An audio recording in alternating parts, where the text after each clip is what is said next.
શ્રી કૃષ્ણ, જય માતાજી. કેમ છો યુટ્યુબ ફેમિલી? બધાય મજામાં ને? મજામાં જઈશું. તમારા બધાયનું મારા આજના નવા વ્લોગમાં હાર્દિક સ્વાગત કરું છું. અને અત્યારે અમારા આ જશે છે ને ફોનમાં થોડોક પ્રોબ્લેમ મારા ફોનમાં ઊભો કરી દીધો છે. એમાં સવારમાં જો હું વાસી કામ કરી અને નવરી થઈને તો નાસ્તો થઈ ગયો હતો, તો મને એમ થયું હાલો સેવ ને સેવડું બધું બનાવી નાખું. એટલે હું કામ કરી અને નાસ્તો બનાવવા રેડી થઈ ગઈ. અને મેં તું છે ને હું છે ને બપોરા કરી પછી મેં તું નાહી ધોવે, કારણ કે આપણે તેલની બધી આઈટમ બનાવી હોય ને તો તેલની આ ગરમીના હિસાબે છે ને આપણી પાછી વાસ આવે. એટલે મેં બપોરા કરીને નાહવા બેઠી હતી ને તો મેં જસને કીધું મારો ફોન અને મારા સસમા બે છે ને બારીએ હતા. મેં કીધું આપણી રૂમમાં લઈને જા ને તો હું આગળ નાહીને આવું. તો હું નાતી હતી ને તો ભાઈએ છે ને ફોનમાંથી આગલું બધું ડિલીટ કરી નાખ્યું. મેં તમને બધાને એમ કીધું હોય ને કે સ્વાગત છે તમારું મારા આજના નવા વ્લોગમાં.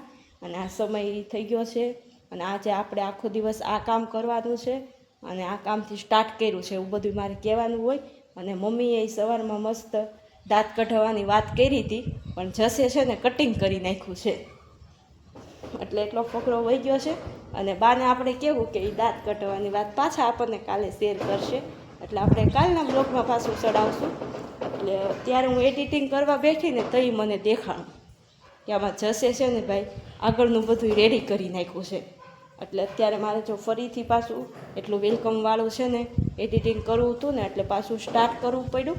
અને હવે તમે કન્ટિન્યુ મારા વ્લોગમાં બન્યા રહેજો. આખો દિવસ આપણે છે ને ઘરકામનો ને એવું બધું વ્લોગ છે અને નાસ્તો ને એવું બનાવ્યું હતું. એટલે હવે આપણે એડિટિંગ કરી નાખીએ. ફેફસી લઈને જો ઘરે ન આવ્યું, અડધી અડધી તો બે ખાઈ ગયા હતા. અમારે સીવું તો પોણા પલે પૂગી ગયો. કા સીવું કેવી છે? સીવું બતાય તો, સીવું પેપ્સી બતાય તો ભાઈ. હા જો અમારે સીવું ભાઈ એટલી ખાઈ ગયા, અમારે જસ એટલી ખાઈ ગયો.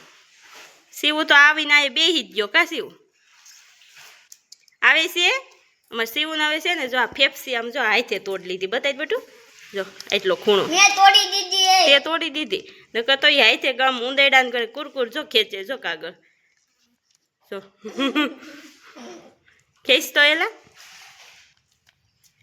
ફાઇનલી છે ને આપણે બધું કામ કરીને નવરા થઈ ગયા છે. જો ચોકાનું બધું કામ પૂરું થઈ ગયું, કસરું પોતું પૂરું થઈ ગયું. અને સીવું છે ને બજારે રમે છે, જસને મૂકી આવ્યા ભણવા. અને હવે હું નવરી થઈ ગઈ છું. 10 જેવો ટાઈમ થઈ ગયો નવરા થયા ને ત્યાં. પછી નાસ્તો થોડોક થઈ રહ્યો છે તો અત્યારે આપણે છે ને સીવુંની જસને બધાય માટે એમ તો, પણ હમણાં કેરી પાકી છે ને એટલે જો તમે કેરીનો આપણે દાબો નાખ્યો. પહેલાં તમને કેરી બતાવી. કેરી હમણાં પાકી જાય એટલે છે ને નાસ્તો ઓછો બનાવવો છે. જો આ એક ભાગ તો આટલો આ બાજુ પાકી ગયો છે અને આ બાજુ હજી ગોઠવી છે આપણે મસ્ત. આપણે વણ છે ને પાસ્તરા આંબા હતા.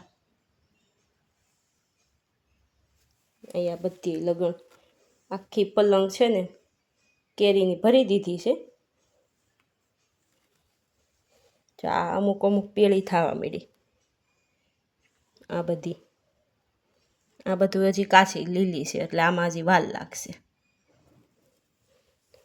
અમે છે ને દર વર્ષે રોણી બેહે ને પછી જ અમારે દાદા છે ને કેરી ઉતારે. ત્યાં લગણ કેરી ન ઉતારે એટલે પાકે એ સરસ અને મીઠી થાય એ સરસ. એટલે અમે રોણી બેહે ને પછી દર વર્ષે કેરીનું એમ જ અમારે મુહૂર્ત હોય. જો આખતરી હોય તો પ્રશ્ન અલગ છે, બાકી અમારે પાસ્તરી હોય ને એટલે અમે ઝાઝા ભાઈ ગયા રોણી બેહે ને પછી જો રોણી બેઠી પછી 1 થી 2 દિવસ ગયા ને પછી અમે કેરી ઉતારી. ત્યાં સુધી કેરી ઉતારી નહોતી. હવે વણ તો બહુ પવન નહોતો ને આખો કેરી આવી તયુંની એટલે ખરી બહુ ગઈ હતી. એટલે વણ કાંઈ બહુ ઝાઝી નહીં થાય, માપે માપે થાય. નકર વણ તો આ એવું લાગે કે ફ્રીજમાં મૂકાશે નહીં. ઓલા આપણે કેરીના ભડદા કરીને મૂકીને એનો મૂકવાનો વારો નહીં આવે, લેવી પડશે. ખાવા માટે લઈ લેવું અને ભડદા કરવા માટે ઘરની સરસ મીઠી કેરી છે અમારે, બહુ જ મીઠી એમ. એટલે એ કેરીના ભડદા કરી અને આપણે મૂકી દેવું. આખું વરસ રસ ખાવામાં ને એમાં છે ને મજા આવે. એટલે અત્યારે નાસ્તો બનાવો છે પણ માપે બનાવો છે. હમણાં જશે ને મોટી સ્કૂલે જવાનો વારો આવી જાય, આંગણવાડીનું એનું પૂરું થઈ જાય અને 1 વર્ષ છે પછી આંગણવાડીએ પાછો સીવુંનો વારો. એટલે જસને એને પછી મોટી સ્કૂલે જવું હોય, નાસ્તો લઈ જવો હોય. કેરી તો એ સવારમાં ખાય, બપોરે ખાય અને હાંજે ખાય. વાળું કરવાનું, બપોરા કરવાનું બેહીને તો એ ખાય, બાકી આખો દિવસ ન ખાય. અત્યારે છે ને મારે જો સેવ બનાવી છે, તેલ ગરમ થવા મૂકી દીધું છે, તે પછી છે ને આપણે સેવડો બનાવવાનો છે.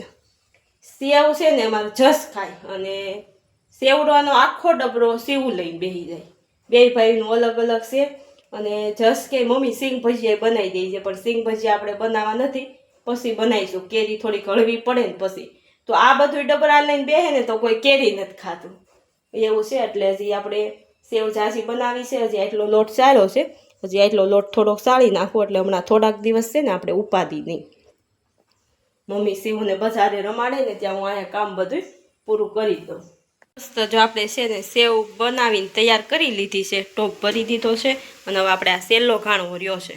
ઘાણો આ સેલો તળાઈ જાય અને વાસણને જો ગળવા મૂકી દીધા, પછી સેવડાની સામગ્રી આપણે બધી તૈયાર કરશું. મસ્ત જો આપણી સેવ છે ને તળાઈ ગઈ છે. સેલો ઘાણો છે, અને આમાં થોડુંક છે ને આપણે તેલ એડ કરવું જોઈએ, એટલે જલ્દી પૌવાને એવું બધું તળાઈ જાય આપણું. થોડીક અહીંયા નીતરવા મૂકી દઈએ. મસ્ત એકદમ આમ જો નાઇલોન સેવ હોય ને એવી થઈ છે, એકદમ મસ્ત પોચી અને સ્વાદમાં મસ્ત થઈ છે.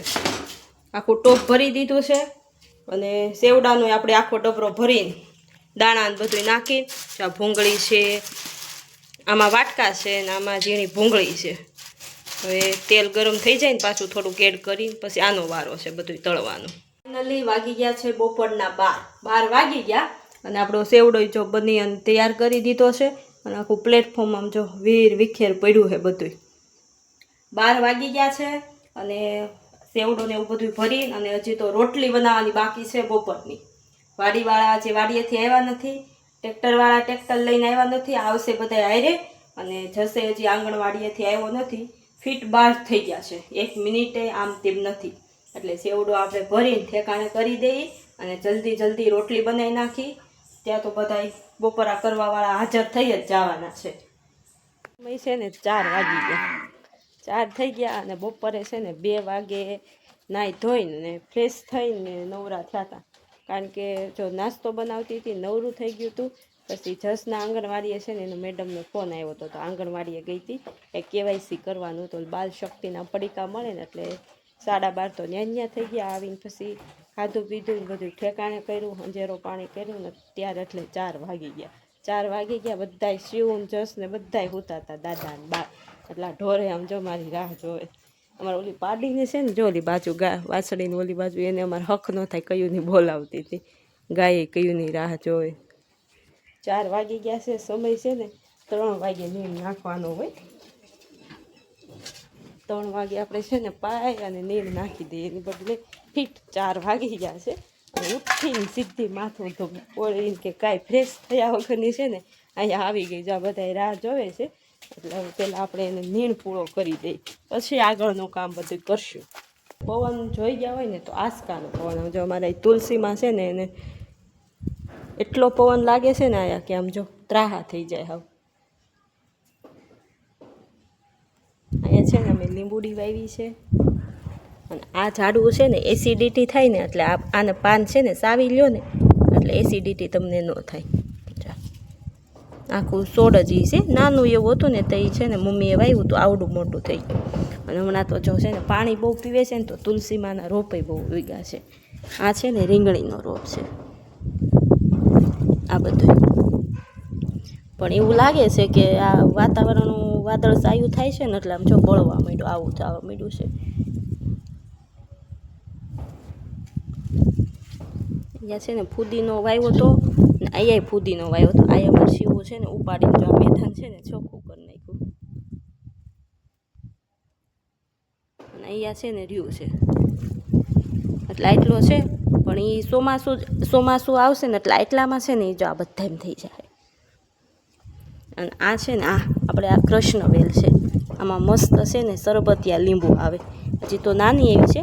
અહીંયા છે ને અમે લીંબુડી પાસે વાવી હતી, તો કેવડી મોટી થઈ ગઈ હતી તમને કહો. એટલે દિવાલ અડધે પહોંચે ને એટલી થઈ હતી, પણ આમ ફેલાણી હતી બહુ. એટલે અમારે જસ છે ને અહીંયા રમતો હોય, એટલે એના હિસાબે અમે છે ને ઉપાડી લીધી હતી. અને વળી પાછી શરબત કરીને અને આયા છે ને બી બાએ મૂકાય છે, તો પાણી કાયમ પીવે ને તો ઉગી ગઈ. એટલે મસ્ત જો અમારે અત્યારે આ ઉનાળો છે ને એટલે ઉનાળામાં જ આયા તડકો આવે, બાકી અમારે તડકો છે ને ઓછો આવે. એટલે ફૂલ ઝાડ છે ને અમારે ત્યાં એ જગ્યાએ ઓછા જ થાય, એટલે તુલસીમાં અને લીંબુડી ને એવું બધું વાવી એવું થાય. અને ફૂલ થાય ને તો એ કાંઈ એમાં ફૂલ ને એવું આવે નહીં, ખાલી એમને છોડ થાય, મોટો થાય પછી બળી જાય એવું છે. અને ત્યારે પાછો પવન બહુ આસકાનો છે ને તો ધૂળની ડમરી ઉડીને આવે છે. એટલે આપણે બાયણું ઓસરીનું ડેલી બધું બંધ કરી દીધું છે. અને પછી હવે આપણે થોડું ઘણું વિડીયાનું એડિટિંગનું કામ છે મારે. કાલે છે ને વિડીયો નહોતો શૂટ થયો ને અને આજે થયો તો, એટલે હવે એડિટિંગ કરી અને બધું તૈયાર કરી લઉં. પછી સાંજે આપણે મૂકવામાં છે ને મોડું થઈ જાય, કંઈક સમયે મુકાઈ જાય છે અને કંઈક સીવું હેરાન કરે ને તો મોડું થઈ જાય.